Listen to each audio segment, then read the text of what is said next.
नागपूरच्या रेशीमबाग मैदानाच्या बाजूलाच राष्ट्रीय स्वयंसेवक संघाचं डॉक्टर हेडगेवार स्मारक समितीचं स्मृती मंदिर परिसर आहे। डॉक्टर हेडगेवार स्मृती मंदिर परिसर म्हणून हा पूर्ण परिसर ओळखला जातो आणि समोर जे आपण गेट बघतोय हा प्रवेशद्वार साधारणतः दिवसा उघडा असतो, मात्र आज सकाळपासून हा अधिकांश वेळेला प्रवेशद्वार बंद आहे आणि जी वाहनं येत आहेत त्या वाहनांना बाहेरूनच पाठवण्यात येत आहे। जे आगंतुक आहेत त्यांच्यासाठी बाजूचा दरवाजा उघडा ठेवण्यात आलेला आहे आणि आपण पाहू शकतो साध्या वेशातील पोलीस अधिकारी आणि पोलीस दलातील कर्मचारी इथे उपस्थित आहेत। याशिवाय इथे आतमध्ये सुद्धा सुरक्षेमध्ये बऱ्यापैकी वाढ करण्यात आलेली आहे।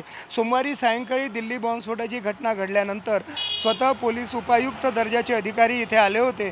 त्यांनी सुरक्षेची पाहणी केली, आवश्यक त्या सूचना दिल्या आणि त्यानंतरच अधिकांश वाहनांना आतमध्ये प्रवेश दिला जात नाही आहे आणि जी वाहनं आतमध्ये ज्यांना आतमध्ये येणं गरजेचं आहे, फार आवश्यक आहे, त्यांचीसुद्धा कसून तपासणी केली जात आहे।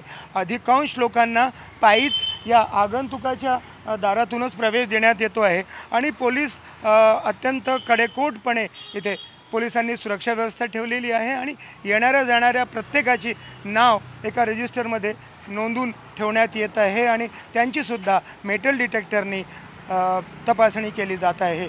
याच प्रकारे महाल येथे इथून जवळच महाल येथे जे राष्ट्रीय स्वयंसेवकाचं संघाचं मुख्यालय आहे तिथे सुद्धा सुरक्षेचा आढावा घेण्यात आलेला आहे। तिथे केंद्रीय एजन्सीच्या कडे तिथली सुरक्षा व्यवस्था आहे आणि त्यांनीसुद्धा त्या संपूर्ण सुरक्षेचा आढावा घेतलेला आहे।